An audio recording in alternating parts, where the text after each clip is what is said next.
माननीय प्रधानमंत्री माननीय मोदी जी,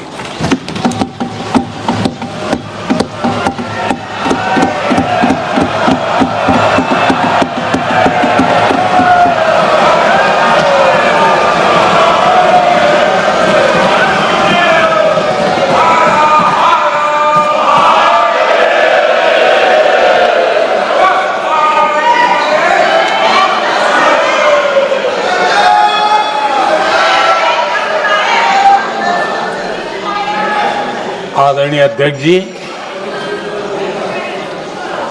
इस सत्र के प्रारंभ में ही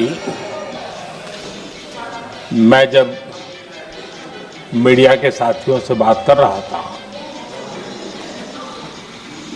तब मैंने सभी माननीय सांसदों को अपील करते हुए एक बात का उल्लेख किया था। मैंने कहा था कि ये सत्र भारत के विजयोत्सव का सत्र है।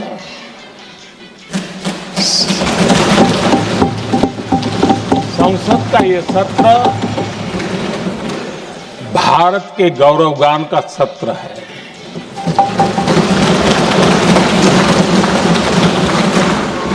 आदरणीय अध्यक्ष जी, जब मैं विजयोत्सव की बात कर रहा हूं तब मैं कहना चाहूंगा कि ये विजयोत्सव आतंकी हेडक्वार्टर्स को मिट्टी में मिलाने का है।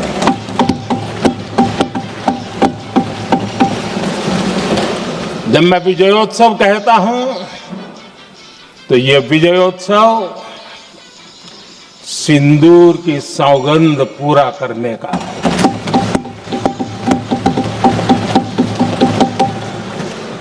मैं जब ये विजयोत्सव कहता हूं तो ये भारत की सेना के शौर्य और सामर्थ्य का विजय गाथा कह रहा है।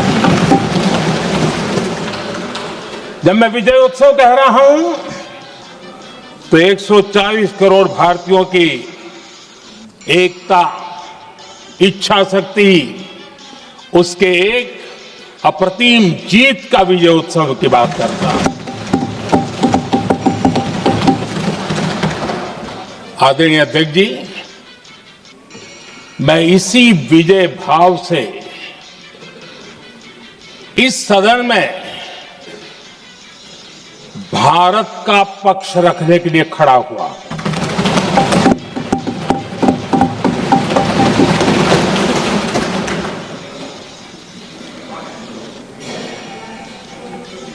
और जिन्हें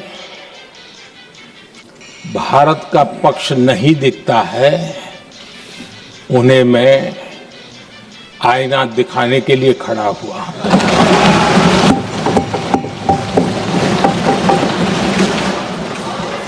आदरणीय अध्यक्ष जी, मैं 140 करोड़ देशवासियों की भावनाओं में अपना स्वर मिलाने के लिए उपस्थित हुआ हूं।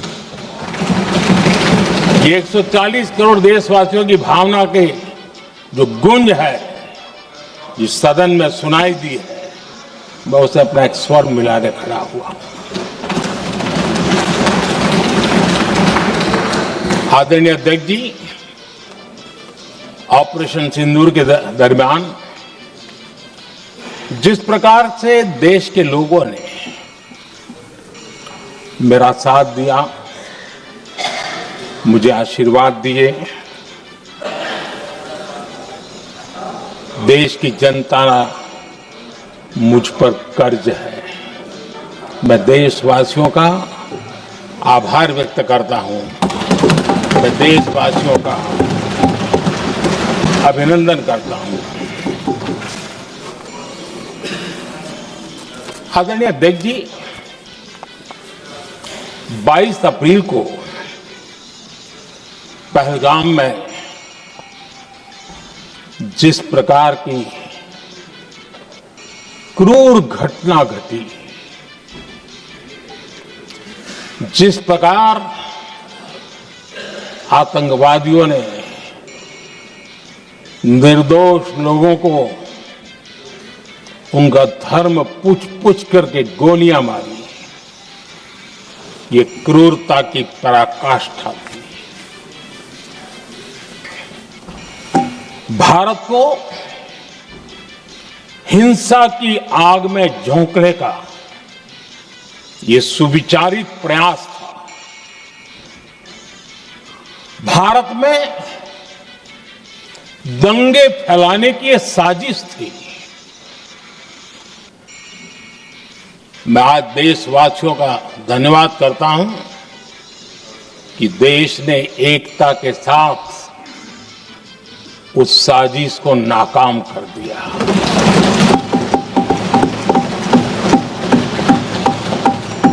आदरणीय अध्यक्ष जी, 22 अप्रैल के बाद मैंने एक सार्वजनिक रूप से और विश्व को समझ में आए इसलिए कुछ अंग्रेजी में भी वाक्यों का प्रयोग किया था और मैंने कहा था कि हमारा संकल्प है, हम आतंकियों को मिट्टी में मिला देंगे।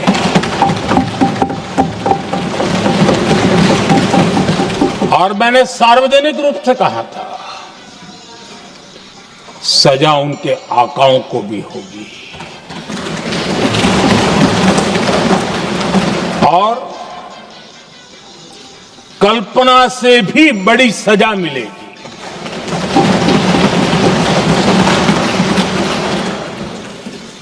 बाईस अप्रैल को मैं विदेश था, मैं तुरंत लौट के आया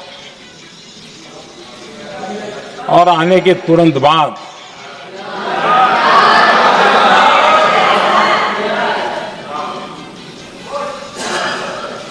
मैंने एक बैठक बुलाई और उस बैठक में हमने साफ साफ निर्देश दिए कि आतंकवाद को करारा जवाब देना होगा और ये हमारा राष्ट्रीय संकल्प है। आदरणीय अध्यक्ष जी, हमें हमारे सैन्य बलों की क्षमता पर पूरा विश्वास है, पूरा भरोसा है उनकी क्षमता पर, उनके सामर्थ्य पर, उनके साहस पर।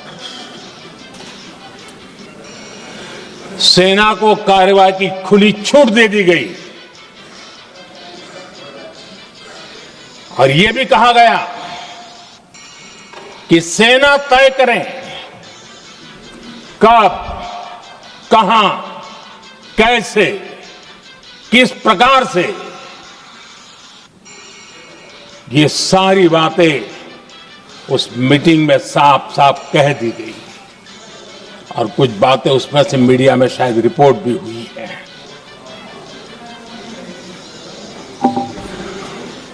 हमें गर्व है आतंकियों को वो सजा दी और सजा ऐसी है कि आज भी आतंक के उन आकाओं की नींद उड़ी हुई है।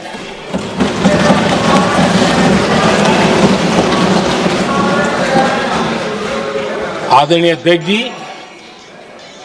मैं हमारी सेना की सफलता के उससे जुड़े भारत के उस पक्ष को सदन के माध्यम से देशवासियों के सामने रखना चाहता हूं।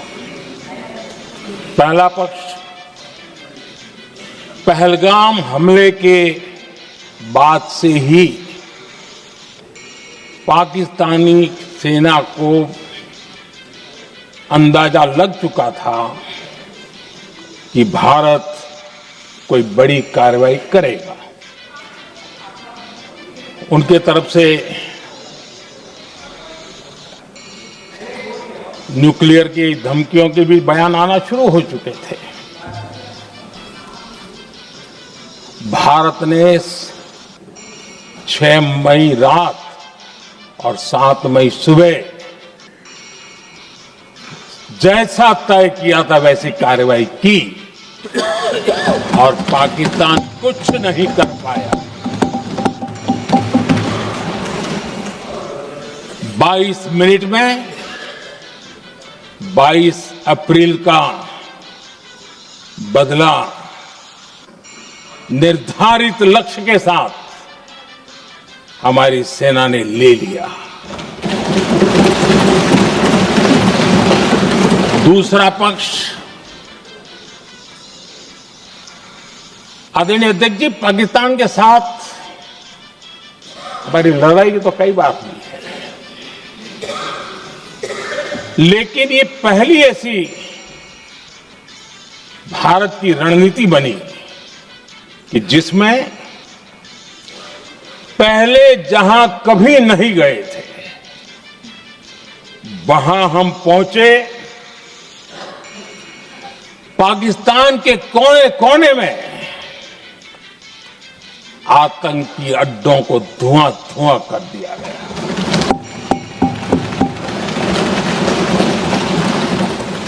आतंक के गढ़ कोई सोच नहीं सकता कि वहां तक कोई जा सकता है। बहावलपुर और मुर्ग के उसको भी जमीन दोस्त कर दिया गया। आदरणीय अध्यक्ष जी, हमारे सेनाओं ने आतंकी अड्डों को तबाह कर दिया। तीसरा पक्ष, पाकिस्तान की न्यूक्लियर धमकी को हमने झूठा साबित कर दिया।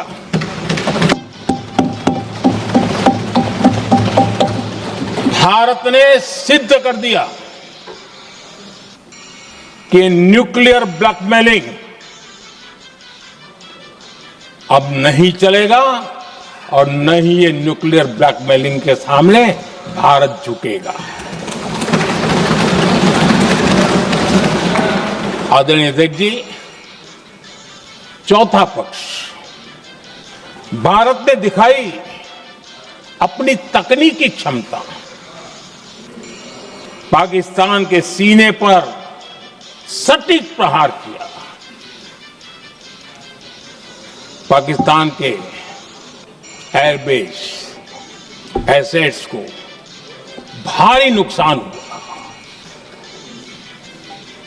और आज तक उनके कई एयरबेस आईसीयू में पड़े हैं।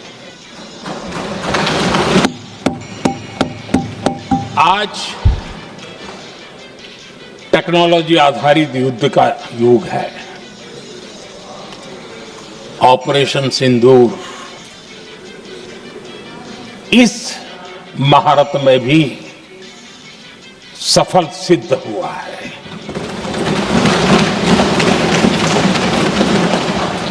अगर पिछले 10 साल में जो हमने तैयारियां की हैं वो न की होती तो इस तकनीक के युग में हमारा कितना नुकसान हो सकता था, इसका हम अंदाज लगा सकते हैं। पांचवा पक्ष,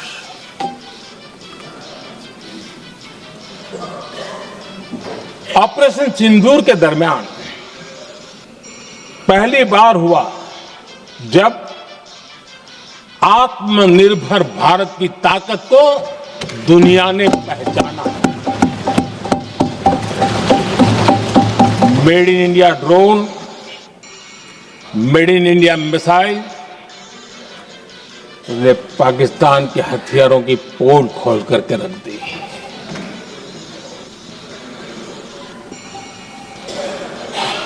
आदरणीय अध्यक्ष जी, और भी एक महत्वपूर्ण काम जो हुआ है, वैसे जब राजीव गांधी जी थे उस समय उनके जो डिफेंस का काम देखने वाले अमोस थे, उन्होंने जब मैंने सीडीएस की घोषणा की तो वो बहुत प्रसन्न होकर के मुझे मिलने आए थे और बहुत बहुत प्रसन्न थे वो। इस समय ऑपरेशन में नेवी, आर्मी, एयरफोर्स, तीनों सेनाओं का जॉइंट एक्शन, इसके बीच की सिनर्जी, इसने पाकिस्तान के छक्के छुड़ा दिए।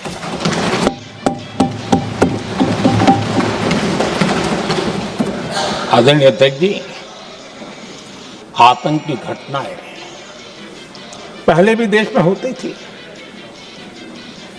लेकिन पहले आतंकवादियों के मास्टरमाइंड निश्चिंत होते थे और वो आगे की तैयारी में लगे रहते थे, उनको पता था कुछ नहीं होगा। लेकिन अब स्थिति बदल गई है। अब हमले के बाद मास्टरमाइंड को नींद नहीं आती, उनको पता है कि भारत आएगा और मार के जाएगा।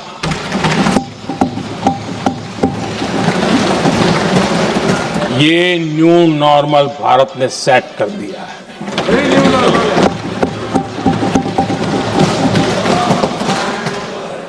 आदरणीय अध्यक्ष जी, दुनिया ने देख लिया कि हमारी कार्यवाही का दायरा कितना बड़ा, स्केल कितना बड़ा। सिंदूर से लेकर के सिंधु तक पाकिस्तान पर कार्रवाई की है। ऑपरेशन सिंदूर ने तय कर दिया कि भारत में आतंकी हमले की उसके आकाओं को और पाकिस्तान को भारी कीमत चुकानी पड़ेगी। अब ऐसे ही नहीं जा सकते। आदरणीय अध्यक्ष जी,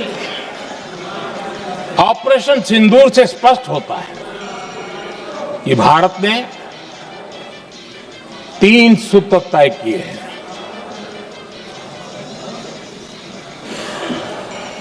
अगर भारत पर आतंकी हमला हुआ तो हम अपने तरीके से, अपनी शर्तों पर, अपने समय पर जवाब दे करके रहेंगे।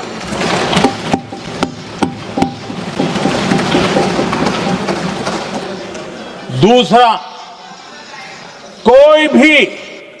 कोई भी न्यूक्लियर ब्लैकमेल अब नहीं चलेगा।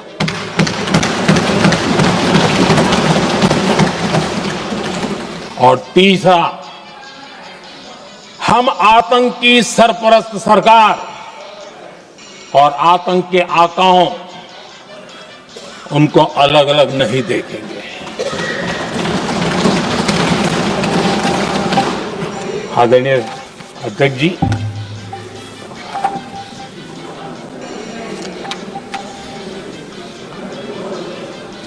यहां पर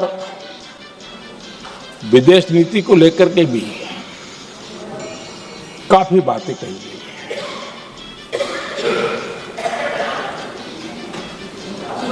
दुनिया के समर्थन को लेकर के भी काफी बातें कही गई। मैं आज सदन में कुछ बातें पूरी स्पष्टता से कह रहा हूं। दुनिया में किसी भी देश ने भारत को अपनी सुरक्षा में कार्रवाई करने से रोका नहीं है।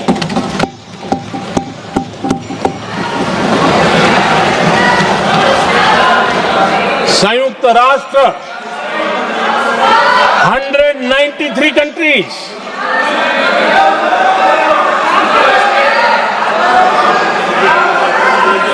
सिर्फ 3 देश 193 कंट्री में सिर्फ 3 देश ऑपरेशन सिंदूर के दौरान पाकिस्तान के समर्थन में बयान दिया था। Only 3 countries. क्वाड हो, ब्रिक्स हो, फ्रांस, रूस, जर्मनी, कोई भी देश का नाम ले लीजिए, तमाम देश दुनिया भर से भारत को समर्थन मिला है।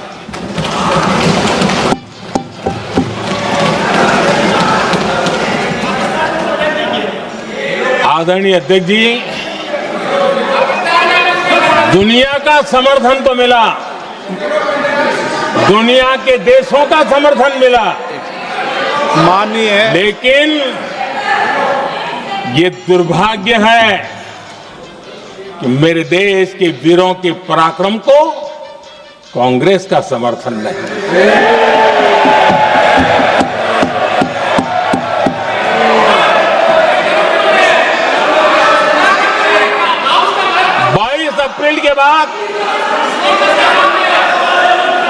22 अप्रैल के आतंकी हमले के बाद 3-4 दिन में ही ये उछल रहे थे और कहना शुरू कर दिया, कहां गई 56 इंच की छाती, कहां खो गया मोदी, मोदी तो फेल हो गया। क्या मजा ले रहे थे, उनको लगता है वाह बाजी मार ली। उनको पहलगाम के निर्दोष लोगों की हत्या में भी वो अपनी राजनीति तराशते थे।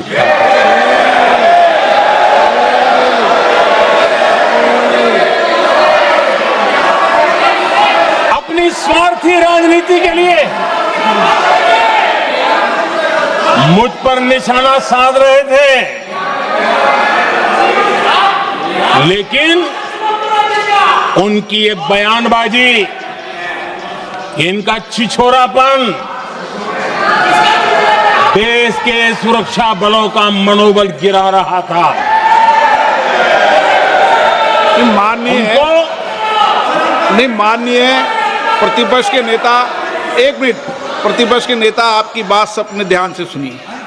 आप बेटे कांग्रेस कर रहे हैं और कुछ नेताओं को पीछे से, ये उचित नहीं है आपके लिए। न भारत के सामर्थ्य पर भरोसा है और न ही भारत की सेनाओं पर, इसलिए वो लगातार ऑपरेशन सिंदूर पर सवाल उठा रहे हैं।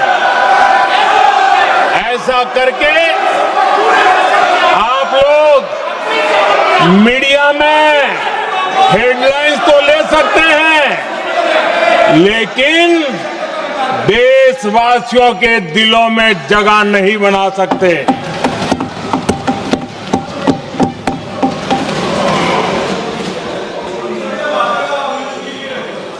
आदरणीय सभापति जी, आदरणीय अध्यक्ष जी, 10 मई को भारत ने ऑपरेशन सिंदूर के तहत हो रहे एक्शन को रोकने की घोषणा की। इसको लेकर यहां भांति भांति की बातें कही गई। ये वही प्रोपेगेंडा है जो सीमा पार से फैलाया गया है। कुछ लोग सेना द्वारा दिए गए तथ्यों की जगह पाकिस्तान के झूठ प्रचार को आगे बढ़ाने में जुटे हुए हैं,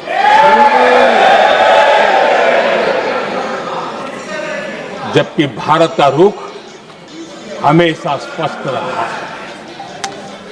आदरणीय अध्यक्ष जी, कुछ चीजें मैं जरा स्मरण भी कराना चाहता हूं। जब सर्जिकल स्ट्राइक हुआ, उस समय हमने लक्ष्य तय किया था, हमारे जवानों को तैयार करके कि हम उनके इलाके में जाकर के आतंकियों के जो लॉन्चिंग पैड है उनको नष्ट करेंगे और सर्जिकल स्ट्राइक एक रात के उस ऑपरेशन में हमारे लोग सूर्योदय होते होते काम पूरा करके वापस आए। लक्ष्य निर्धारित था कि ये करना है। जब बालाकोट एयर स्ट्राइक किया तो हमारा लक्ष्य तय था कि आतंकियों के जो ट्रेनिंग सेंटर्स है इस बार हम उसको तबाह करेंगे, और हमने वो भी करके दिखाया। ऑपरेशन सिंदूर के समय हमारा लक्ष्य तय था, और हमारा लक्ष्य था कि आतंक के जो एपी सेंटर है और पहलगाम के आतंकियों को जहां से पुरजोश योजना बनी, ट्रेनिंग मिली, व्यवस्था मिली, उस पर हमला करेंगे। हमने उनके नाभि पर हमला कर दिया।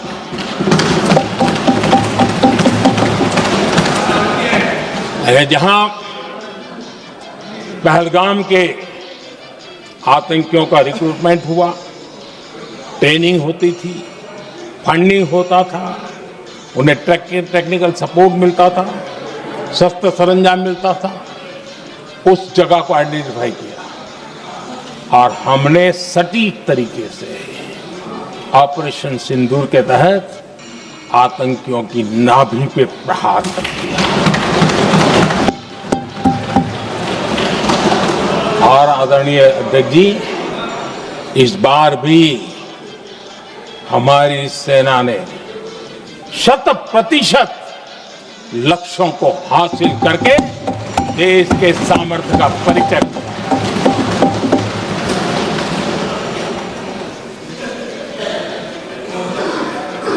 कुछ लोग जानबूझ करके कुछ चीजें भूलने में इंटरेस्टेड होते हैं। देश भूलता नहीं है, देश को याद है। 6 रात और 7 मई सुबह ऑपरेशन हुआ था, और 7 मई को सुबह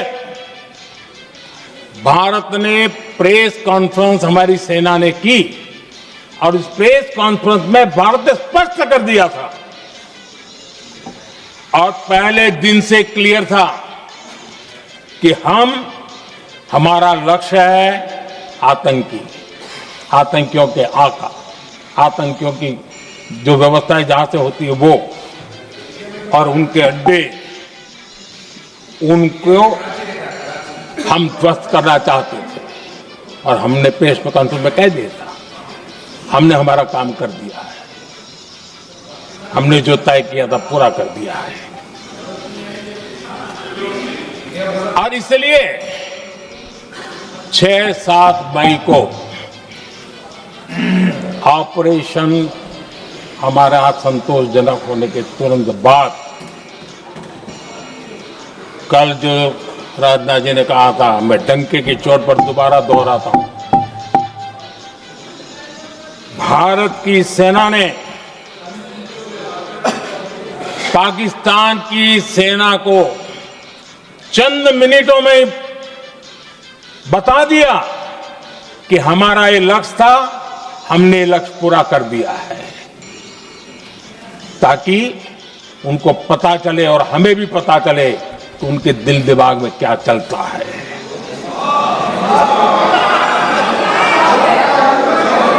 हमने अपना लक्ष्य 100% हासिल कर लिया था, और पाकिस्तान में समझदारी होती तो आतंकियों के साथ खुलेआम खड़े रहने की गलती न करता। उसने निर्लज्ज होकर के आतंकवादियों के साथ खड़े रहने का फैसला किया। हम पूरी तरह तैयार थे, हम भी मौके की तलाश में थे, लेकिन हमने दुनिया को बताया था कि हमारा लक्ष्य आतंकवाद है, आतंकवादी आका है, आतंकवादी ठिकाने हैं, वो हमने पूरा कर दिया। लेकिन जब पाकिस्तान ने आतंकियों की मदद में आने का फैसला किया और मैदान में उतरने की हरकत की, तो भारत की सेना ने सालों तक याद रह जाए ऐसा करारा जवाब दे करके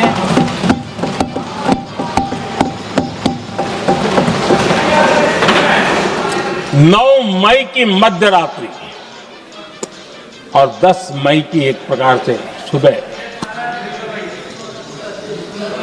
हमारी मिसाइलें उन्होंने पाकिस्तान के हर कोने में प्रचंड प्रहार किया, जिसकी पाकिस्तान ने कभी कल्पना नहीं की थी और पाकिस्तान को घुटनों पर आने के लिए मजबूर कर दिया।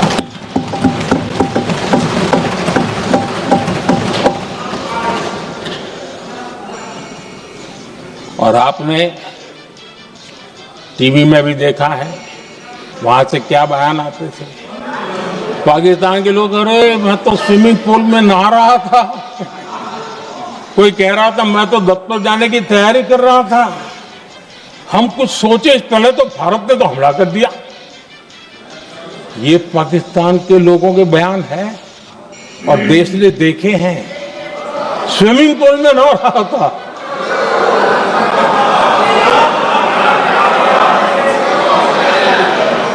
और जब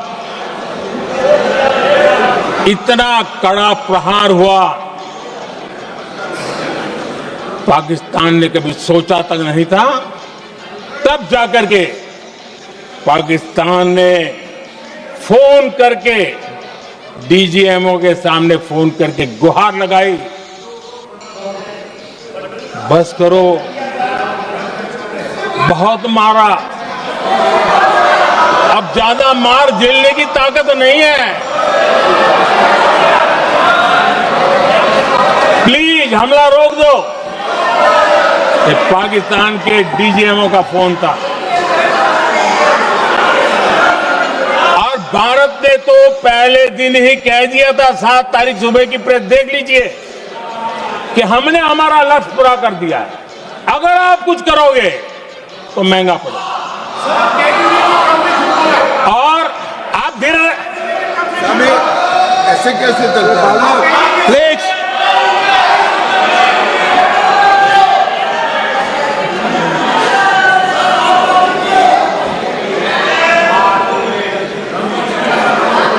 मैं आज दोबारा कह रहा हूं, ये भारत की स्पष्ट नीति थी, सुविचारित नीति थी, सेना के साथ मिलकर के तय की हुई नीति थी और वे ये थी कि हम आतंक, उनके आका, उनके ठिकाने, ये हमारा लक्ष्य है। और हमने कहा, पहले दिन प्रेस कॉन्फ्रेंस में कहा है कि हमारा एक्शन नॉन एक्सेलेटरी है, ये हमने कह करके किया है। और इसके लिए साथियों हमने हमला रोका। अध्यक्ष जी, दुनिया के किसी भी नेता ने भारत के ऑपरेशन रोकने के लिए नहीं कहा।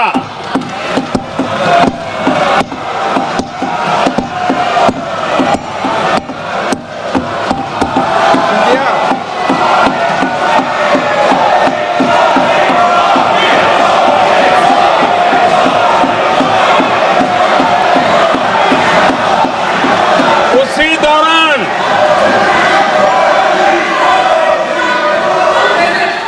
9 तारीख को रात को अमेरिका के उपराष्ट्रपति जी ने मुझसे बात करने का प्रयास किया। वो घंटे भर कोशिश कर रहे थे, लेकिन मेरी सेना के साथ मीटिंग चल रही थी, तो मैंने उनका फोन उठा नहीं पाया। बाद में मैंने उनको कॉल बैक किया। मैंने कहा कि आपका फोन था, 3-4 बार आपका फोन आ गया, क्या है? तो अमेरिका के उपराष्ट्रपति जी ने मुझे फोन पे बताया कि पाकिस्तान बहुत बड़ा हमला करने वाला है ये उन्होंने मुझे बताया। मेरा जो जवाब था, जिनको समझ नहीं आता है उनको तो नहीं आएगा।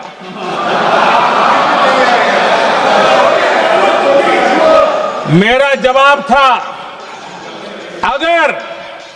अगर पाकिस्तान का ये इरादा है तो उसे बहुत महंगा पड़ेगा। ये मैंने अमेरिका के उपराष्ट्रपति को कहा।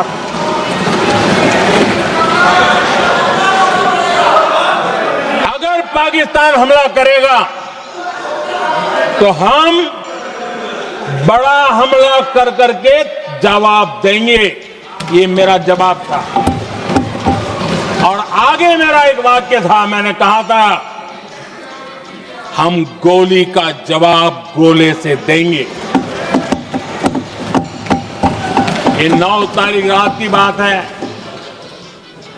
और 9 रात में और 10 सुबह हमने पाकिस्तान को सैन्य शक्ति को तहस नहस कर दिया था। और यही हमारा जवाब था, यही हमारा जज्बा था। और आज पाकिस्तान भी भली भांति जान गया है कि भारत का हर जवाब पहले से ज्यादा तगड़ा होता है।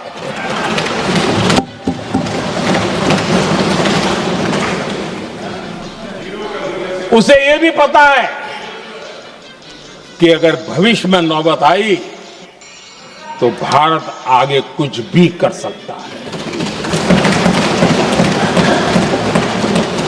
और इसलिए मैं फिर से लोकतंत्र के इस मंदिर में दोहराना चाहता हूं, ऑपरेशन सिंदूर जारी है।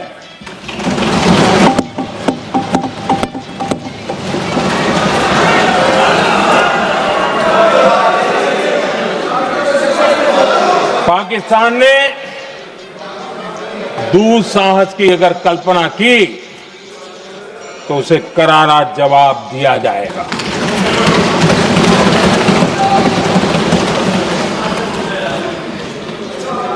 आदरणीय अध्यक्ष जी, आज का भारत आत्मविश्वास से भरा हुआ है। आज का भारत आत्मनिर्भरता के मंत्र को लेकर के पूरी शक्ति के साथ तेज गति से आगे बढ़ रहा है। देश देख रहा है भारत आत्मनिर्भर बनता जा रहा है। लेकिन देश ये भी देख रहा है कि एक तरफ तो भारत आत्मनिर्भरता की ओर तेज गति से आगे बढ़ रहा है, लेकिन कांग्रेस मुद्दों के लिए पाकिस्तान पर निर्भर होती जा रही है।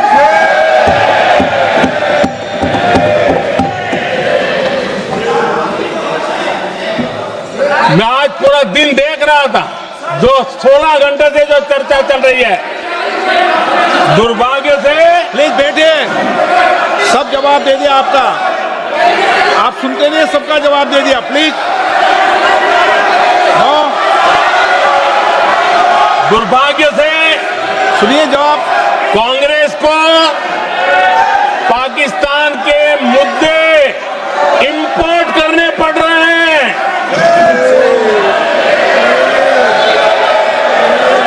आदरणीय अध्यक्ष जी, आज के वॉरफेयर में इंफॉर्मेशन और नैरेटिव्स की प्लीज बैठिए। बहुत बड़ी भूमिका है। नैरेटिव घड़ करके, एआई का भी भरपूर उपयोग करके सेनाओं के मनोबल को कमजोर करने के खेल भी खेले जाते हैं।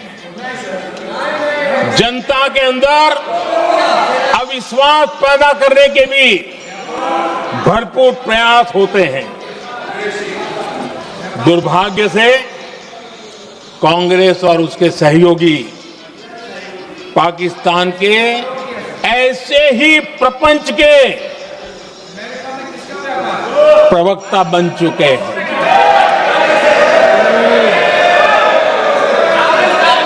आदरणीय अध्यक्ष जी, देश की सेना ने आदरणीय अध्यक्ष जी, ये तरीका है देश आपका? की सेना ने बैठिए बैठिए। देश की भाई, सेना ने सुनते रहे। सर्जिकल स्ट्राइक की बैठिए।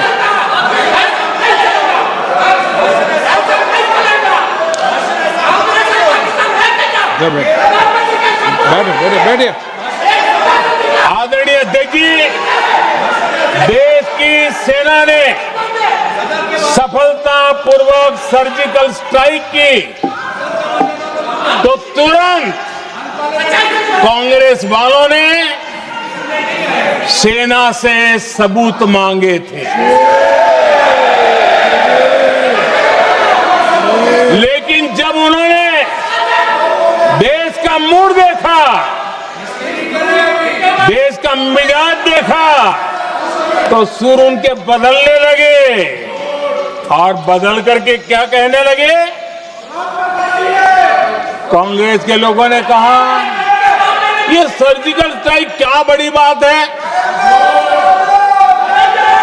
ये तो हमने भी की थी।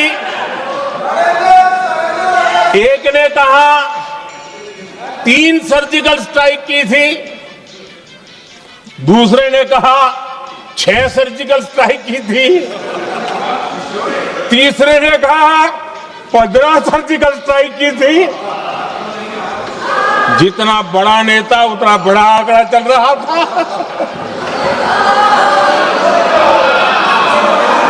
आदरणीय अध्यक्ष जी, इसके बाद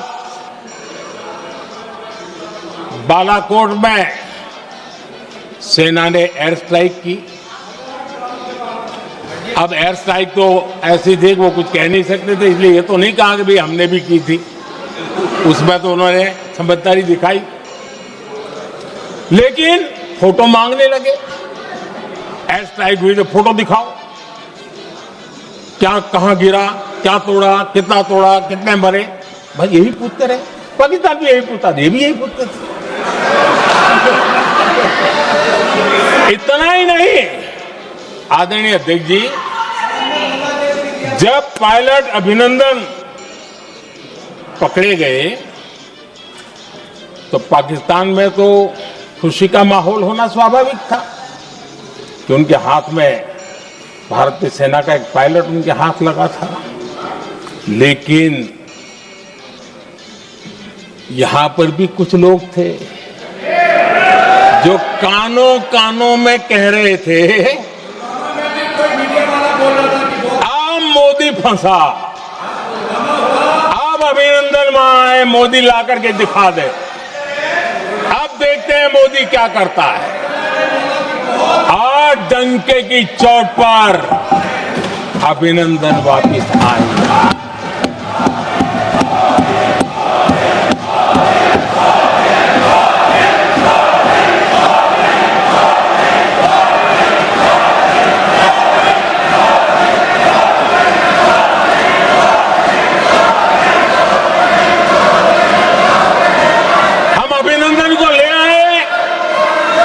तो इनकी बोलती बंद हो गई। इनको लगा यार कि नसीब वाला आदमी है, हमारा हथियार हाथ से निकल गया। आदरणीय अध्यक्ष जी, पहलगाम हमले के बाद हमारा बीएसएफ का एक जवान पाकिस्तान के कब्जे में गया, तो फिर इनको लगा वाह बड़ा मुद्दा हाथ में आ गया है, अब मोदी फंस जाएगा। अब तो मोदी की फजीयत जरूर होगी। और उनकी इकोसिस्टम ने सोशल मीडिया में बहुत सारी कथाएं वायरल की कि ये बीएसएफ के जवान का क्या होगा, उसके परिवार का क्या होगा। ये वापस आएगा, कब आएगा, कैसे आएगा, न जाने क्या क्या चला दिया। आदरणीय अध्यक्ष जी, बीएसएफ का वो जवान भी आन बान शान के साथ वापस आया।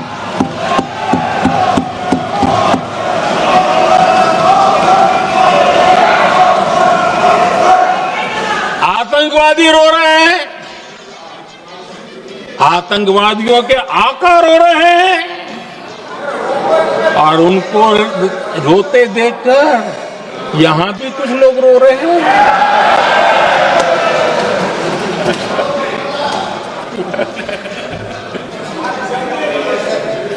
अब देखिए, सर्जिकल स्ट्राइक में सर्जिकल स्ट्राइक चल रही थी, उसके बाद उन्होंने एक खेल खेलने की कोशिश की, बात जमी नहीं। एयर स्ट्राइक हुई तो दूसरा खेल खेलने की कोशिश की, वो भी जमी नहीं। जब ये ऑपरेशन सिंदूर हुआ तो उन्होंने नया पैंतरा शुरू किया, और क्या शुरू किया? रोक क्यों दिया? पहले तो मानने को तैयार नहीं थे कि मुक्त करते, अब कहते रोक क्यों दिया?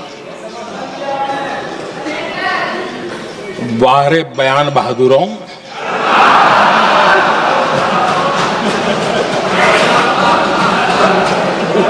आपको विरोध का कोई न कोई बहाना चाहिए,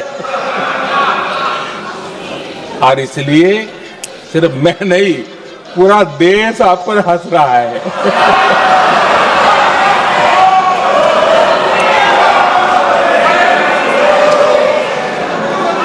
आदरणीय अध्यक्ष जी, सेना का विरोध, सेना के प्रति एक पता नहीं नेगेटिविटी, ये कांग्रेस का पुराना रवैया रहा। देश ने अभी अभी करगिल विजय दिवस मनाया, लेकिन देश पूरी तरह जानता है कि उनके कार्यकाल में और आज तक करगिल के विजय को कांग्रेस ने अपनाया नहीं है। न करगिल विजय दिवस मनाया है, न करगिल विजय का गौरव किया। इतिहास साक्षी है अध्यक्ष जी। जब डोकलाम में सैन्य हमारा शौर्य दिखा रहा था, तब कांग्रेस के नेता चुपके चुपके किससे ब्रीफिंग लेते थे, वो सारी दुनिया अब जान गई।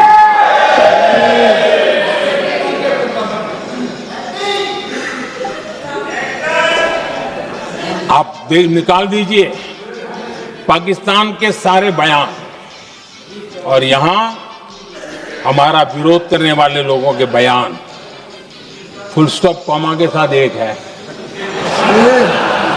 क्या कहेंगे इसको? और बुरा लगता है सच बोलते हैं तो। पाकिस्तान के साथ सुर में सुर मिला दिया जाता है।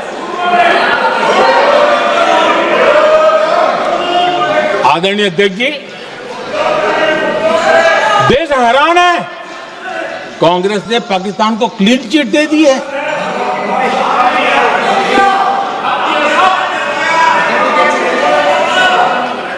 उनकी ये हिम्मत, और इनकी आदत जाती नहीं है, ये हिम्मत कि पहलगाम के आतंकी पाकिस्तानी थे, इसका सबूत दो।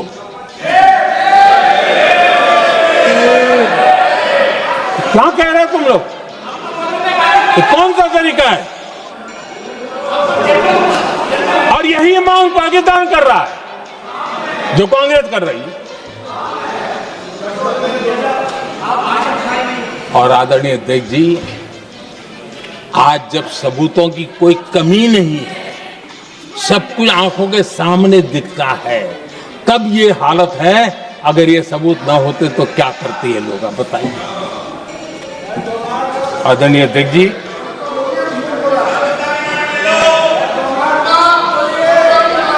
अध्यक्ष जी, ऑपरेशन सिंदूर के एक पार्ट की तरफ तो चर्चा भी बहुत होती है, ध्यान भी जाता है, लेकिन देश के लिए कुछ गौरव की क्षणें होती है, ताकत के परिचय होता है, उसकी तरफ भी ध्यान जाना बहुत आकर्षित है।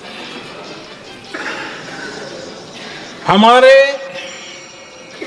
एयर डिफेंस सिस्टम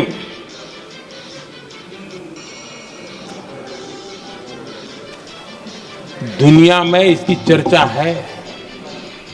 हमारे एयर डिफेंस सिस्टम ने पाकिस्तान की मिसाइल और ड्रोन्स उसको तिनके की तरफ बिखेर दिया था।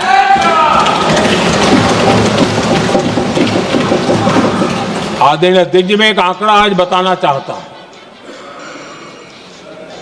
पूरा देश गर्व से भर जाएगा। कुछ लोगों का क्या होगा मैं नहीं जानता, पूरा देश गर्व से भर जाएगा। 9 मई को पाकिस्तान ने करीब 1000 मिसाइलों और आर्म ड्रोन्स के भारत पर बहुत बड़ा हमला करने की कोशिश की। 1000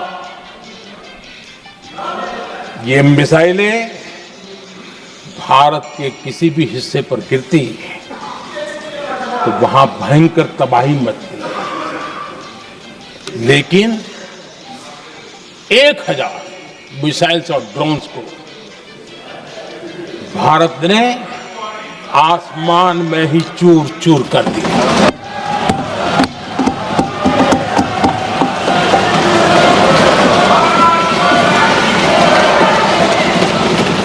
हर देशवासी को इससे गर्व हो रहा,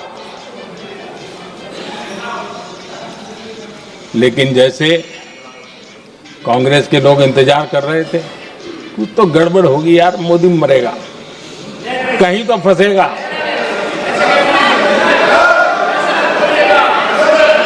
पाकिस्तान ने आदमपुर एयरबेस पर हमले का झूठ फैलाया,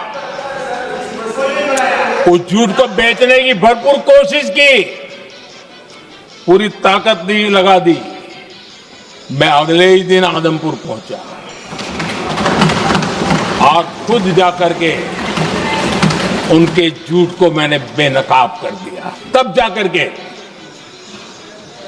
उनको अकल ठिकाने लगी कि अब ये झूठ चलने वाला नहीं है।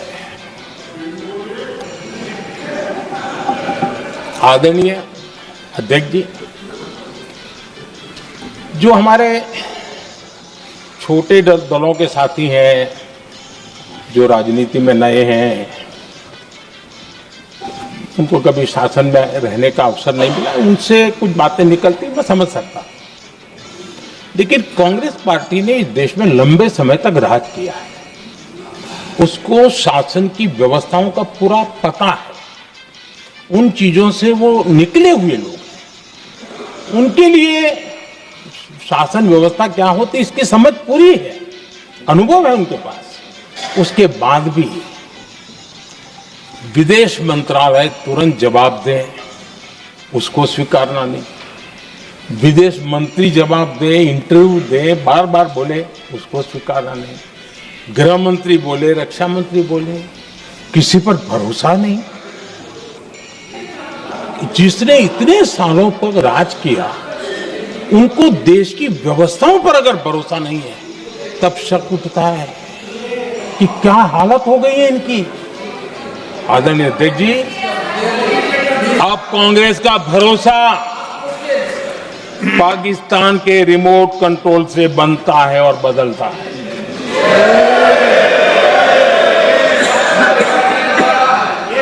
आदरणीय अध्यक्ष जी, एक बिल्कुल कांग्रेस के नए सदस्य, यानी उनको तो क्षमा करनी चाहिए, नए सदस्य को क्या कहेंगे, लेकिन कांग्रेस के आका जो उनको लिख करके देते हैं और उनसे बुलवाते हैं, खुद में हिम्मत नहीं है, उनसे बुलवाते हैं कि ऑपरेशन सिंदूर ये तो तमाशा था, ये आतंकवादियों ने जिन 26 लोगों को मौत के घाट उतारा था ना, उस भयंकर क्रूर घटना पर ये तेजाब छिड़कने वाला पाप है। तमाशा कहते हो? आपकी असहमति हो सकती है, और ये कांग्रेस के नेता बुलवाते हैं।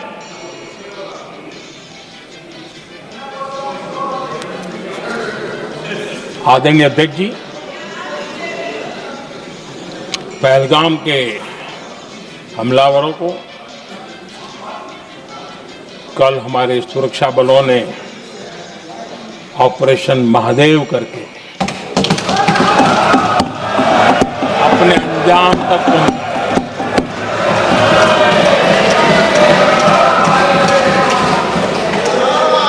लेकिन मैं हैरान हूं कि यहां ठहाके लगा के पूछा गया कि आखिर ये कल ही क्यों हुआ।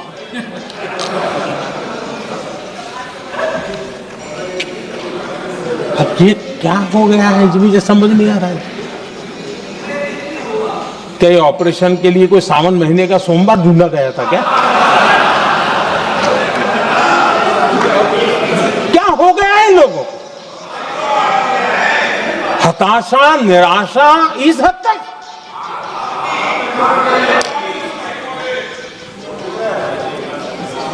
और देखिए मजा, पिछले कई सप्ताह से हाँ ऑपरेशन सिंदूर हो गया तो ठीक है, पहलगाम के आतंकियों का क्या हुआ, पहलगाम के आतंकियों का अब हुआ तो कल क्यों हुआ?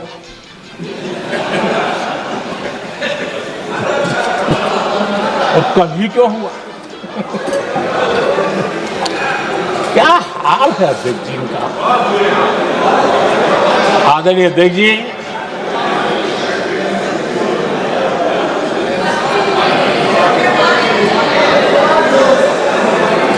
आदरणीय अध्यक्ष जी, शास्त्रों में कहा गया है, हमारे शास्त्रों में कहा गया है, शस्त्रेण रक्षिते राष्ट्रे, शस्त्रेण रक्षिते राष्ट्रे शास्त्र चर्चा प्रवर्तते। अर्थात जब राष्ट्र शस्त्र से सुरक्षित होते हैं तभी वहां शास्त्र की, ज्ञान की चर्चाएं जन्म ले पाती है। जब सीमा पर सेनाएं मजबूत होती है तभी लोकतंत्र प्रखर होता है। आदरणीय अध्यक्ष जी, ऑपरेशन सिंदूर बीते दशक में भारत की सेना के सशक्तिकरण का एक साक्षात प्रमाण है। ऐसे ही नहीं हुआ है। कांग्रेस के शासन के दौरान सेनाओं को आत्मनिर्भर बनाने के संबंध में सोचा तक नहीं जाता था। आज भी आत्मनिर्भर शब्द की मजाक उड़ाई है। वैसे वो महात्मा गांधी से आया हुआ है, लेकिन आज भी मजाक उड़ाई जाती है। हर रक्षा सौदे में कांग्रेस अपने मौके खोजती रहती थी।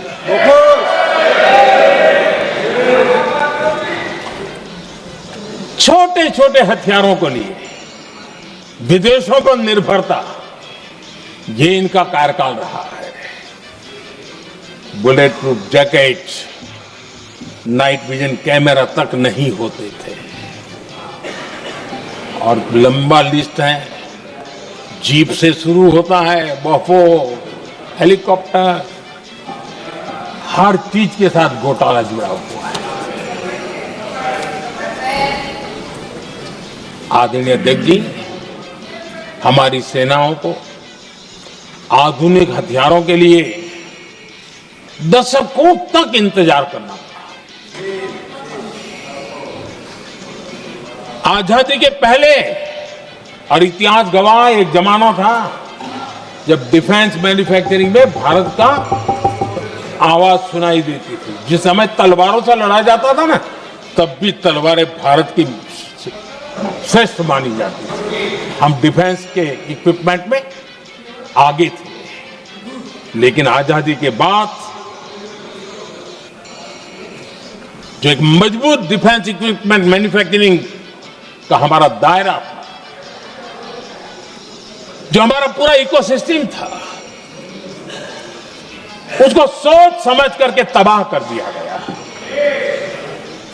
उसको दुर्बल किया गया।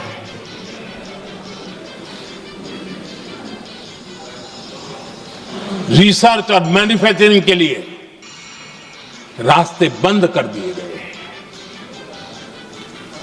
अगर इसी नीति पर हम चलते तो भारत इस 21वीं सदी में ऑपरेशन सिंदूर के संबंध में सोच भी नहीं सकता। यह हालत करके रखा हुआ था हमने। भारत को सोचना पड़ता कि अगर कोई एक्शन लेना है तो शस्त्र कहां से मिलेंगे, साधन कहां से मिलेगा, बारूद कहां से मिलेगा, समय पर मिलेगा या नहीं मिलेगा, बीच बचाव में रुकता नहीं जाएगा, ये टेंशन पालना पड़ता है।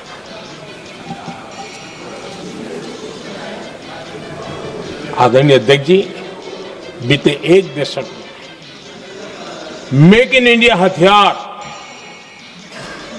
सेना को मिले, उन्होंने इस ऑपरेशन में बहुत निर्णायक भूमिका निभाई।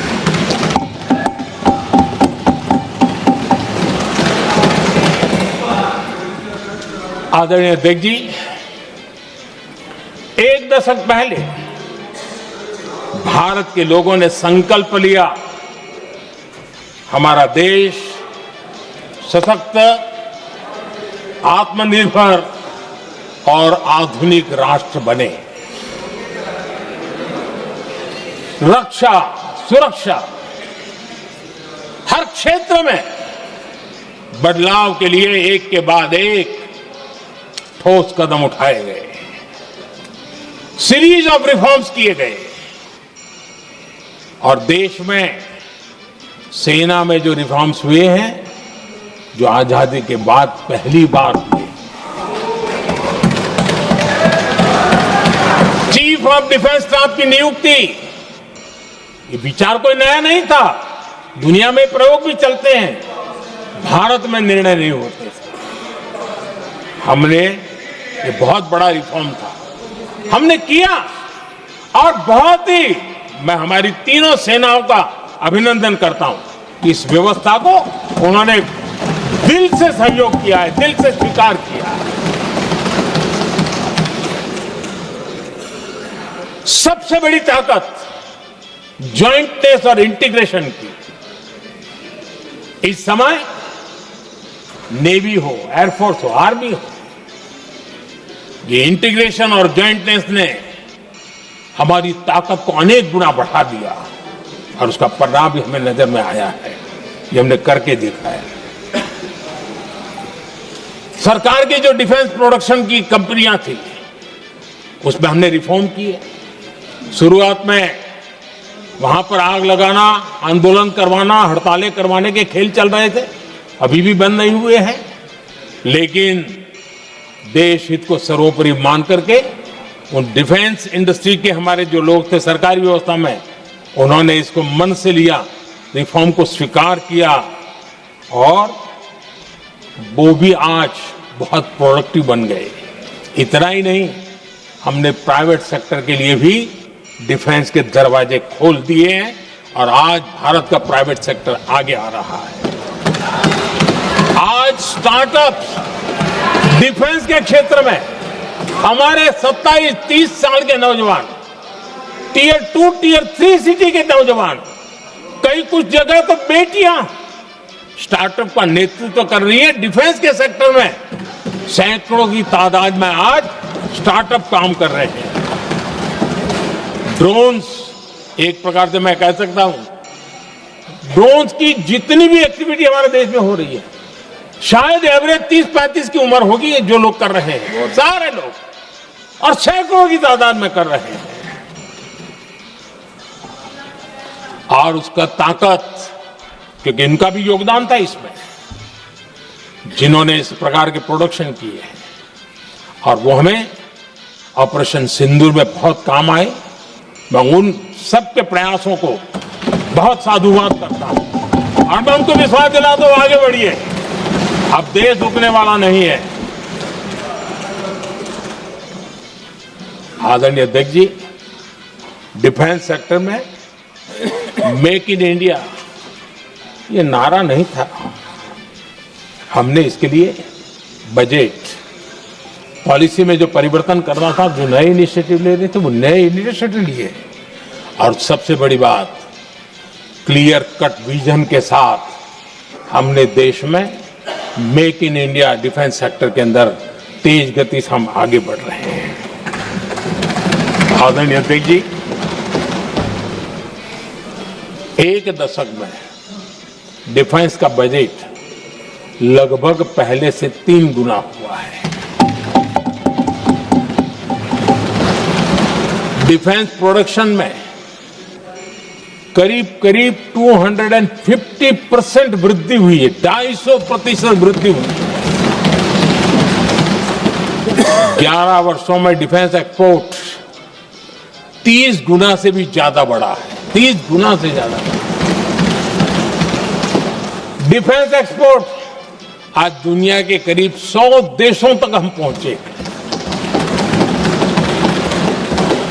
और आदरणीय अध्यक्ष जी, कुछ चीजें ऐसी होती हैं जो इतिहास में बहुत बड़ा प्रभाव छोड़ती है। ऑपरेशन सिंदूर ने डिफेंस का जो मार्केट है उसमें भारत का झंडा गाड़ दिया है। भारत के हथियारों की डिमांड आज बढ़ती चली जा रही है, मांग बढ़ रही है। ये भारत में उद्योगों को भी बल देगी, एमएसएमईज को बल देगी, हमारे नौजवानों को रोजगार देगी और हमारे नौजवान अपनी बनाई चीजों से दुनिया में अपनी ताकत का प्रदर्शन कर पाएंगे। ये आज दिख रहा है, मैं देख रहा हूं। डिफेंस के क्षेत्र में जो आत्मनिर्भर भारत की दिशा में हम जो कदम उठा रहे हैं, मैं हैरान हूं। कुछ लोगों को आज भी तकलीफ हो रही है, जैसे उनका खजाना लूट गया। ये कौन सी मानसिकता है? देश को ऐसे लोगों को पहचानना होगा। आदरणीय अध्यक्ष जी, मैं स्पष्ट करना चाहता हूं, डिफेंस में भारत का आत्मनिर्भर होना ये आज की शस्त्रों की स्पर्धा में के काल में विश्व शांति के लिए भी जरूरी है।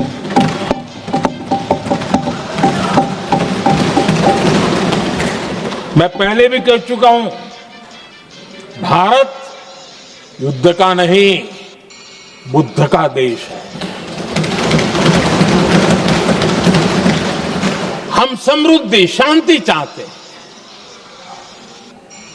लेकिन हम ये कभी न भूले कि समृद्धि का और शांति का रास्ता शक्ति से ही गुजरता है।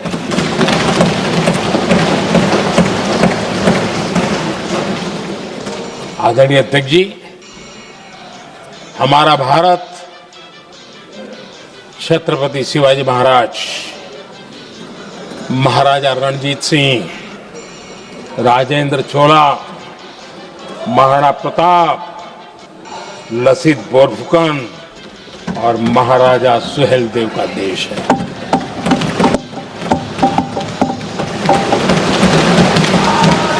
आदरणीय अध्यक्ष जी, हम विकास और शांति के लिए सामरिक सामर्थ्य पर भी फोकस करते हैं। आदरणीय अध्यक्ष जी, कांग्रेस के पास नेशनल सिक्योरिटी का विजन न पहले था और आज तो सवाल ही नहीं उठता है।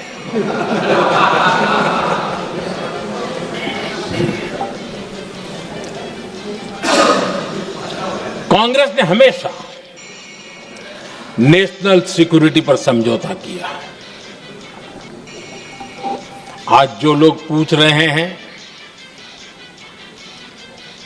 पीओके को वापस क्यों नहीं लिया? वैसे ये सवाल मुझे ही पूछ सकते हैं और किसको पूछ सकते हैं?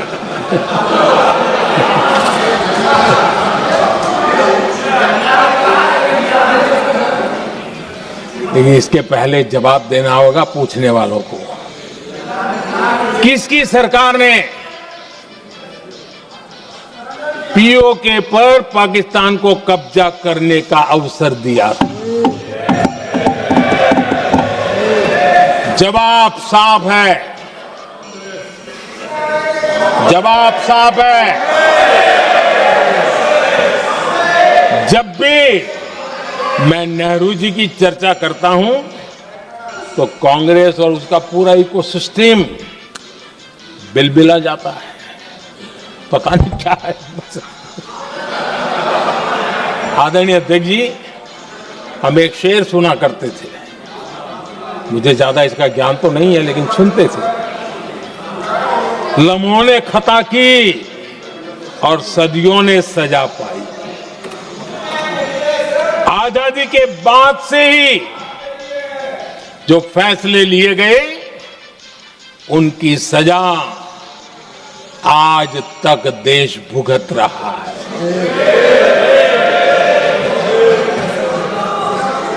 यहां बार बार एक बात का जिक्र हुआ और मैं फिर से करना चाहूंगा। अक्साई चीन की उस पूरे क्षेत्र को बंजर जमीन करार दिया गया, ये कह करके तो बंजर है। देश की 38,000 वर्ग किलोमीटर जमीन हमें खोनी पड़ी।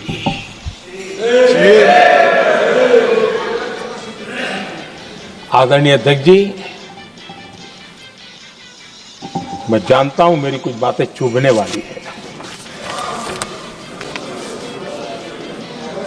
1962 और 1963 के बीच कांग्रेस के नेता जम्मू कश्मीर के पूंछ, उरी, नीलम वैली और किशनगंगा को छोड़ देने का प्रस्ताव रख रहे थे। भारत की भूमि, आदरणीय अध्यक्ष जी, और वो भी लाइन ऑफ पीस के नाम पर किया जा रहा था। 1966 रण ऑफ कच्छ पर इन्हीं लोगों ने मध्यस्थता स्वीकार की। ये था उनका राष्ट्रीय सुरक्षा का विजन। एक बार फिर उन्होंने भारत का करीब 800 वर्ग किलोमीटर क्षेत्र पाकिस्तान को सौंप दिया, जिसमें छड़बेट भी शामिल है, कि कहीं उसको छड़ाबेट भी कहते हैं। 1965 की जंग में हाजीपीर पास को हमारी सेना ने वापस जीत लिया था, लेकिन कांग्रेस ने उसे फिर लौटा दिया। 1971 पाकिस्तान के 93,000 फौजी हमारे पास बंदी थे। पाकिस्तान का हजारों वर्ग किलोमीटर एरिया हमारी सेना ने कब्जा किया था। हम बहुत कुछ कर सकते थे, विजय की स्थिति में थे। उस दौरान अगर थोड़ी सा विजन होता, थोड़ी सी समझ होती, तो पीओके वापस लेने का निर्णय हो सकता। वो मौका था, वो मौका भी छोड़ दिया गया। अरे इतना ही नहीं, इतना सारा जब सामने टेबल पर था, अरे कम से कम करतारपुर साहब को तो ले सकते थे, वो ही नहीं कर पाया। 1974 श्रीलंका को कच्चथीवू द्वीप को गिफ्ट कर दिया गया। आज तक हमारे मछुआरे भाई बहनों को इससे परेशानी होती है, उनकी जान पर आफत आती है। क्या गुनाह था तमिलनाडु के मेरे फिशरमैन भाई बहनों का कि आपने उनका हक छीन लिया और दूसरों को गिफ्ट कर दिया? कांग्रेस का दशकों से इरादा लेकर चल रही थी कि सियाचिन से सेना हटा दी जाए। आदरणीय अध्यक्ष जी, 2014 में देश ने इनको मौका नहीं दिया, वरना आज सियाचिन भी हमारे पास नहीं होता।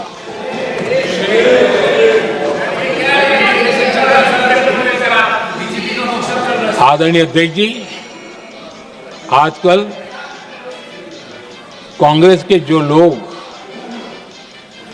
हमें डिप्लोमेसी का पाठ पढ़ा रहे हैं, मैं उन्हें उनकी डिप्लोमेसी याद दिलाना चाहता हूं ताकि उनको भी कुछ याद रहे, पता चले। 26/11 जैसे भयंकर हमले के बाद बहुत बड़ा आतंकी हमला था। कांग्रेस का पाकिस्तान से प्रेम नहीं रुका। इतनी बड़ी घटना 26/11 की हुई थी। विदेशी दबाव में हमले के कुछ हफ्तों के भीतर ही कांग्रेस सरकार ने पाकिस्तान से बातचीत शुरू कर दी। आदरणीय अध्यक्ष जी, कांग्रेस सरकार ने 26/11 की इतनी बड़ी घटना के बाद भी एक भी डिप्लोमेट को भारत से बाहर निकालने की हिम्मत नहीं की। छोड़ो इधर, एक वीजा तक कैंसिल नहीं किया, एक वीजा तक कैंसिल नहीं कर पाए थे। देश पर पाकिस्तानी स्पॉन्सर बड़े बड़े हमले होते गए, लेकिन यूपीए सरकार ने पाकिस्तान को मोस्ट फेवर्ड नेशन का दर्जा देकर रखा था। वो कभी वापस नहीं लिया था। एक तरफ देश मुंबई के हमले का ये न्याय मांग रहा था, दूसरी तरफ कांग्रेस पाकिस्तान के साथ व्यापार करने में लगी थी।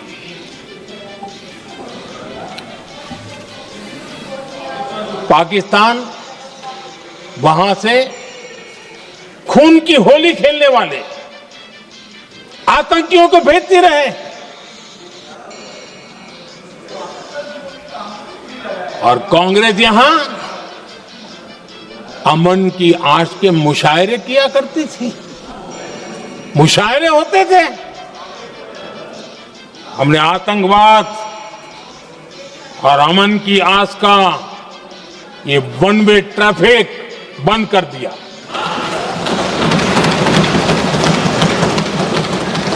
हमने पाकिस्तान का MFN का दर्जा रद्द किया, वीजा बंद किया। हमने अटारी वाघा बॉर्डर को बंद कर दिया। आदरणीय अध्यक्ष जी,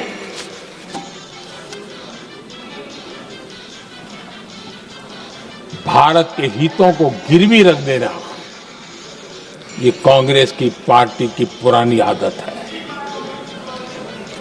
इसका सबसे बड़ा उदाहरण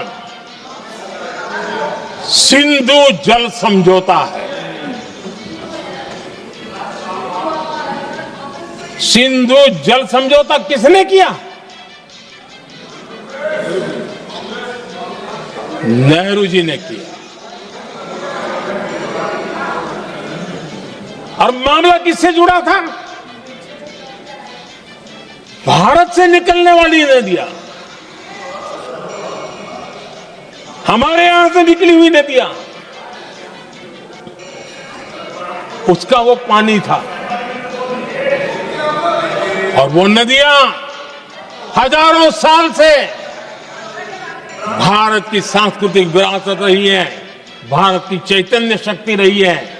भारत को सुजलाम सुफलाम बनाने में उन नदियों का बहुत बड़ा योगदान रहा है। सिंधु नदी जो सदियों से भारत की पहचान हुआ करती थी, उसी से भारत जाना जाता था। लेकिन नेहरू जी और कांग्रेस ने सिंधु और झेलम जैसी नदियों पर विवाद के लिए पंचायत किसको दी? वर्ल्ड बैंक को दी। वर्ल्ड बैंक फैसला करे क्या कर रहा है, नदी हमारी, पानी हमारा।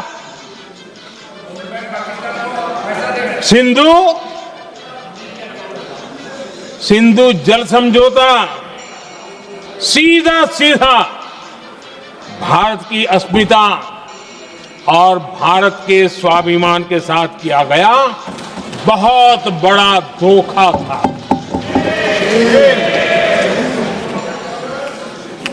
आदरणीय अध्यक्ष जी, आज के देश के युवा ये बात सुनते होंगे तो उनको भी आश्चर्य होगा कि ऐसे लोग थे हमारे देश का काम करते थे। नेहरू जी ने इस ट्रीटी करी और क्या किया? ये जो पानी था, जो नदियां थी, जो भारत से निकल रही थी, उन्होंने 80% पानी पाकिस्तान को देने के लिए वो राजी हो गए। और इतना बड़ा हिंदुस्तान, उसको सिर्फ 20% पानी। कोई मुझे समझाए भाई ये कौन सी बुद्धिमानी थी, कौन सा देश हित था, कौन सी डिप्लोमेसी थी, क्या हालत करके बना के रखा था आप लोगों ने। इतनी बड़ी आबादी वाला हमारा देश, हमारे यहां से निकलती हुई ये नदियां, और सिर्फ 20% पानी, और 80% पानी उन्होंने उसको दिया जो देश खुलेआम भारत को अपना दुश्मन करार कर देता रहा है, दुश्मन कहता रहा। और ये पानी पर किसका हक था? हमारे देश के किसानों का, हमारे देश के नागरिकों का, हमारा पंजाब, हमारा जम्मू कश्मीर, देश के एक बहुत बड़े हिस्से को इन्होंने पानी के संकट में धकेल दिया, इस एक कारण से। और राज्यों के भीतर भी पानी को लेकर के आपस में संघर्ष पैदा हुई है, प्रतिस्पर्धा पैदा हुई है, और उनका जिस पर हक था उस पर पाकिस्तान मौज करता रहा। और ये दुनिया में अपनी डिप्लोमेसी के पाठ पढ़ाते रहते हैं। आदरणीय अध्यक्ष जी,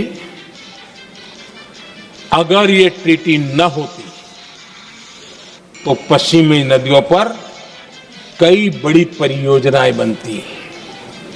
पंजाब, हरियाणा, राजस्थान और दिल्ली, वहां के किसानों को भरपूर पानी मिलता, पीने के पानी की कोई समस्या नहीं रहती।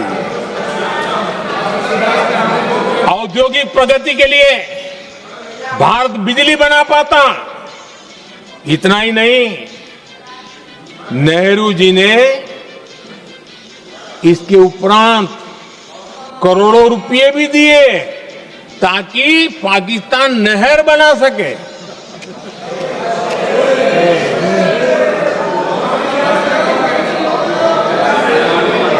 आदरणीय अध्यक्ष जी, इससे भी बड़ी बात, देश चौंक जाएगा।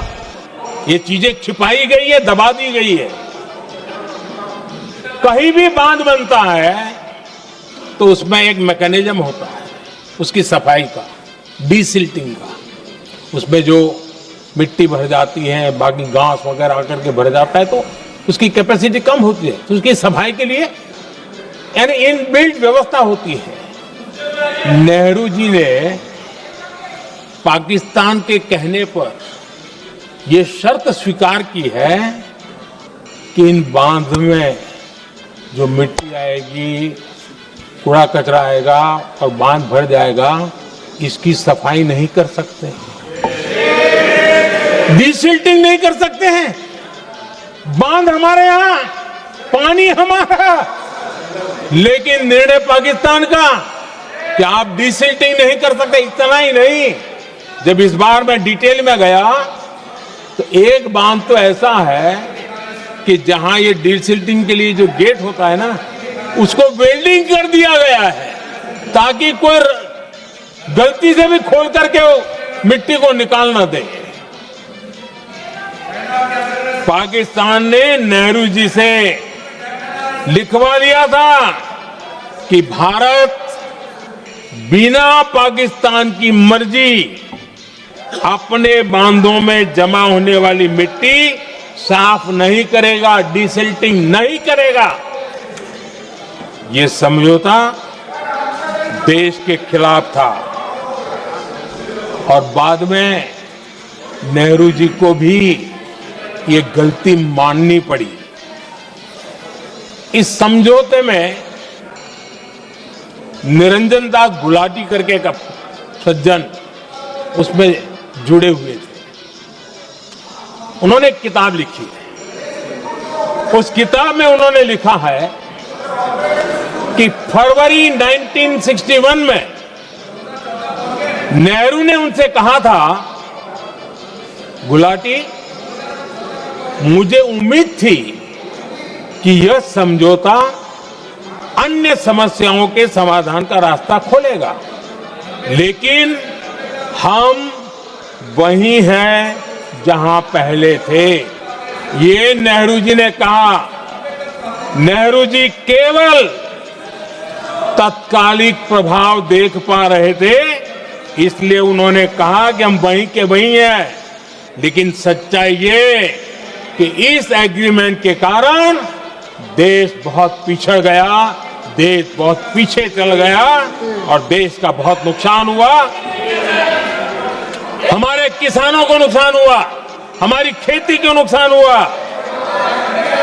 और नेहरू जी उस डिप्लोमेसी को जानते थे जिसमें किसान का कोई वजूद ही नहीं था। यह हाल करके रखा था उन्होंने।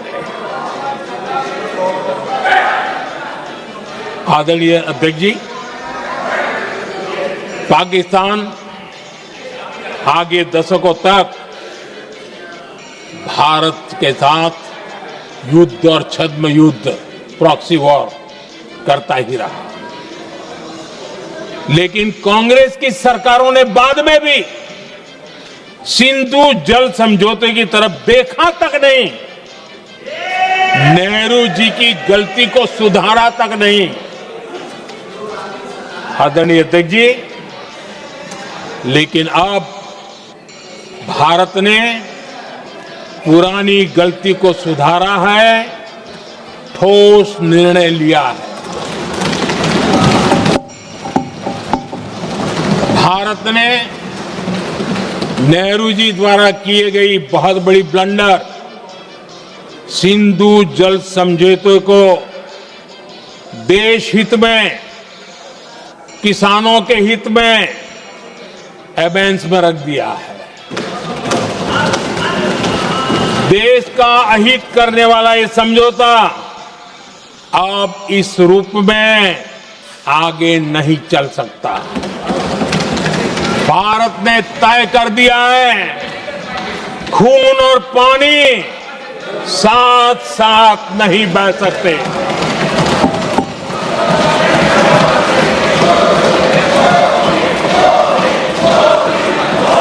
माननीय सदस्य, आप बहुत देर हो गई, आप उपनेता हैं, ये तरीका आप बैठे बैठे टोकते हैं, प्लीज, ये शोभा नहीं देता आपके लिए। बैठिए बैठिए बैठिए आदरणीय, शोभा नहीं देता आपका। अध्यक्ष जी, आप उपनेता, अपनी मर्यादा बना के रखें। चलिए बैठिए। वहां बैठे साथी आतंकवाद पर लंबी लंबी बातें करते हैं। जब ये सत्ता में था, जुड़े हुए हैं। जब इनको राज करने का अवसर मिला था, तब देश का हाल क्या है, क्या रहा था, वो आज भी देश भूला नहीं है। 2014 से पहले देश में असुरक्षा का जो माहौल था, अगर वो आज याद भी करे ना, तो लोग सिहर जाते हैं। आदरणीय अध्यक्ष जी, हम सबको याद है, जो नई पीढ़ी के बच्चे हैं उनको पता नहीं है, हम सबको पता है। हर जगह पर अनाउंसमेंट होता था, रेलवे स्टेशन पर जाओ, बस स्टैंड पर जाओ, एयरपोर्ट पर जाओ, बाजार में जाओ, मंदिर में जाओ, कहीं पर भी जाओ, जहां भी भीड़ होती है, कोई भी लावारिस चीज दिखे छूना मत, पुलिस को तुरंत जानकारी देना, वो बम हो सकता है। हम 2014 तक यही सुनते आए थे, ये हालात करके रखा था। देश के कोने कोने में यही हाल था। माहौल ये था कि जैसे कदम कदम पर बम बिछे हैं और खुद को ही नागरिकों ने बचाना है, उन्होंने हाथ ऊपर कर दिए, अनाउंस कर दिया। आदरणीय अध्यक्ष जी, कांग्रेस की कमजोर सरकारों के कारण देश को कितनी जानें गंवानी पड़ी, हमें अपनों को खोना पड़ा। आदरणीय अध्यक्ष जी, आतंकवाद पर लगाम लगाई जा सकती थी। हमारी सरकार ने 11 साल में ये करके दिखाया, एक बहुत बड़ा सबूत है। 2004 से 14 के बीच जो आतंकी घटनाएं होती थी, उन घटनाओं में बहुत बड़ी कमी आई है। इसलिए देश भी जानना चाहता है, अगर हमारी सरकार आतंकवाद पर नकेल कस सकती है, तो कांग्रेस सरकारों की ऐसी कौन सी मजबूरी थी कि आतंकवाद को फलने फूलने दिया। आदरणीय अध्यक्ष जी, कांग्रेस के राज में आतंकवाद अगर फला फूला है, उसका एक बड़ा कारण इनकी तुष्टीकरण की राजनीति है, वोट बैंक की राजनीति है। जब दिल्ली में बाटला हाउस एनकाउंटर हुआ, कांग्रेस के एक बड़ी नेता के आंख में आंसू थे, आतंकवादी मारे गए इसके कारण। और वोट पाने के लिए इस बात को हिंदुस्तान के कोने कोने में पहुंचाया गया। आदरणीय अध्यक्ष जी, 2001 में देश की संसद पर हमला हुआ था। तब कांग्रेस के एक बड़े नेता ने अफजल गुरु को बेनिफिट ऑफ डाउट देने की बात कही थी। आदरणीय अध्यक्ष जी, मुंबई में 26/11 का इतना बड़ा आतंकी हमला हुआ, एक पाकिस्तानी आतंकी जिंदा पकड़ा गया। पाकिस्तान की मीडिया ने, दुनिया ने यह स्वीकार किया कि यह पाकिस्तानी है, लेकिन यहां कांग्रेस पार्टी इतना बड़ा पाकिस्तान का पाप, इतना बड़ा पाकिस्तानी आतंकी हमला, और ये क्या खेल खेल रहे थे, वोट बैंक की राजनीति के लिए क्या कर रहे थे। कांग्रेस पार्टी इसको भगवा आतंक सिद्ध करने में जुटी हुई है।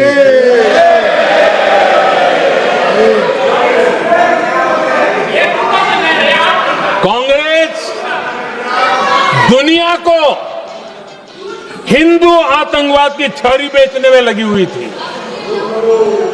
कांग्रेस के एक नेता ने अमेरिका के बड़े राजनयिक को यहां तक कह दिया था कि लश्कर-ए तोयबा से भी बड़ा खतरा भारत के हिंदू ग्रुप है। यह कहा गया था तुष्टीकरण के लिए कांग्रेस ने जम्मू कश्मीर में भारत का संविधान, बाबा साहब अंबेडकर का संविधान, उसे जम्मू कश्मीर में पैर नहीं रखने दिए, इन्होंने घुसने नहीं दिया, उसे बाहर रखा। तुष्टीकरण और वोट बैंक की राजनीति के लिए कांग्रेस हमेशा देश की सुरक्षा को बलि चढ़ाती रही। आदरणीय अध्यक्ष जी, तुष्टीकरण के लिए ही कांग्रेस ने आतंकवाद से जुड़े कानूनों को कमजोर किया। गृहमंत्री जी ने आज विस्तार से सदन में कहा है, इसलिए मैं इसको रिपीट करना नहीं चाहता। आदरणीय अध्यक्ष जी, मैंने इस सत्र की शुरुआत में आग्रह किया था, मैंने कहा था कि दल हित में हमारे मत मिले न मिले, दल हित में हमारे मत मिले न मिले, देश हित में हमारे मन जरूर मिलने चाहिए। पहलगाम की विभीषिका ने हमें गहरे घाव दिए हैं, उसने देश को झकझोर दिया है। इसके जवाब में हमने ऑपरेशन सिंदूर किया तो सेनाओं के पराक्रम ने, हमारे आत्मनिर्भर अभियान ने देश में एक सिंदूर स्पिरिट पैदा किया।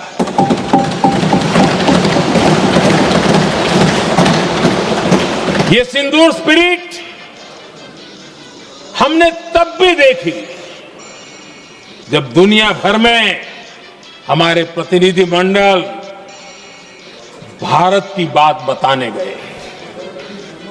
मैं उन सभी साथियों को बहुत बहुत बधाई देता हूं।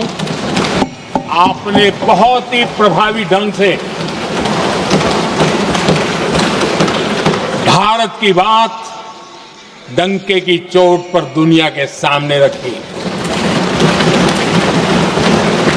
लेकिन मुझे दुख इस बात का है, हैरानी भी है,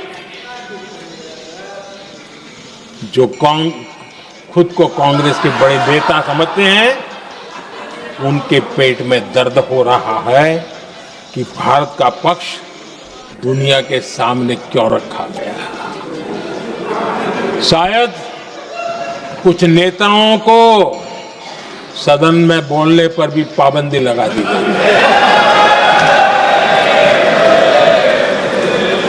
आदरणीय अध्यक्ष जी, इस मानसिकता से बाहर निकलने की जरूरत है। कुछ पंक्तियां मेरे मन में आती हैं, मैं अपने भाव व्यक्त करना चाहता हूं। आदरणीय अध्यक्ष जी, करो चर्चा और इतनी करो, करो चर्चा और इतनी करो कि दुश्मन दहशत से दहल उठे, दुश्मन दहशत से दहल उठे। रहे ध्यान बस इतना ही, रहे ध्यान बस इतना ही, मान सिंदूर और सेना का प्रश्नों में भी अटल रहे। हमला मां भारती पर हुआ अगर, तो प्रचंड प्रहार करना होगा। दुश्मन जहां भी बैठा हो, हमें भारत के लिए ही जीना होगा। मेरा कांग्रेस के साथियों से आग्रह है कि एक परिवार के दबाव में पाकिस्तान को क्लीन चिट देना बंद कर दें। जो देश की विजय की क्षण है, कांग्रेस उसे देश के उपहास का क्षण न बनाए। कांग्रेस अपनी गलती सुधारें। मैं आज सदन में फिर स्पष्ट करना चाहता हूं, अब भारत आतंक की नर्सरी में ही आतंकियों को मिट्टी में मिलाएगा।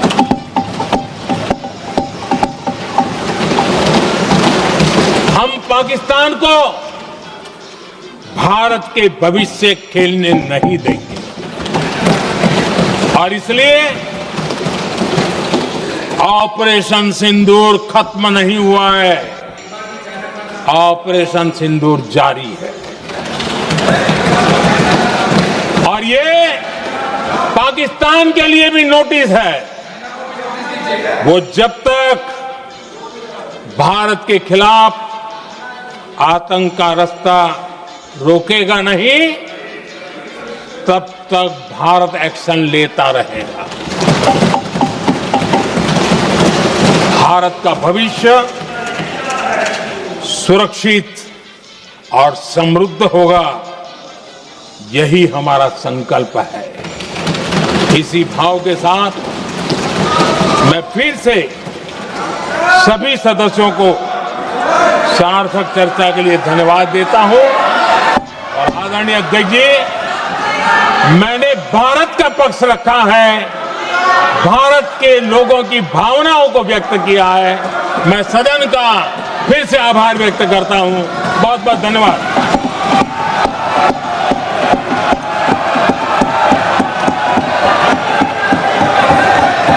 सभा की कार्रवाई